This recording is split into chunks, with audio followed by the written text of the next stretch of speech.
Puedo decir que no soy de los que se quejan, que prefiero ganarme el cambio y cada poco cuenta.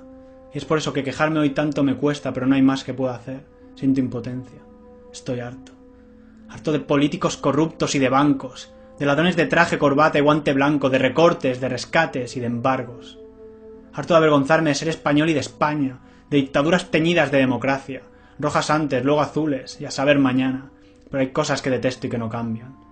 Que un concejal de festejos cobre más que un maestro, que un catedrático de universidad, o que un médico, que nuestro sueldo mínimo no llegue a 700 euros y el de un diputado no baje de los 3.500.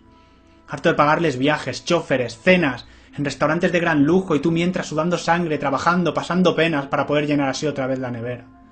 Harto de coronas, de príncipes ladrones y princesas, de reyes que acaparan maldades inconfesas. Su majestad, símbolo de unidad y de permanencia, más bien símbolo de malestar y decadencia. Me da rabia. Que la gente se mueva por otras cosas, por el Madrid, por el Barça, por la Eurocopa, por enseñar qué buenos somos a toda Europa. Con el fútbol nos engañan y nos ciegan con la roja. Muy harto de escuchar que 1000 jóvenes se marchan, cada día Reino Unido, Noruega o Alemania. Que hoy en día 3 carreras ya no bastan, que hoy en día se premia la ignorancia. Cansado de paquirrines, julianes y pantojas, empachado de tragar tanta salsa rosa. Fulanas, chorizos, yonkis, idiotas de repente son ahora gente famosa. No lo entiendo.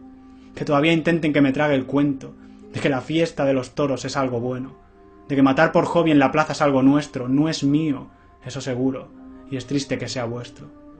Harto de escudos, de porras, de cargas, de piedras, y los que las lanzan.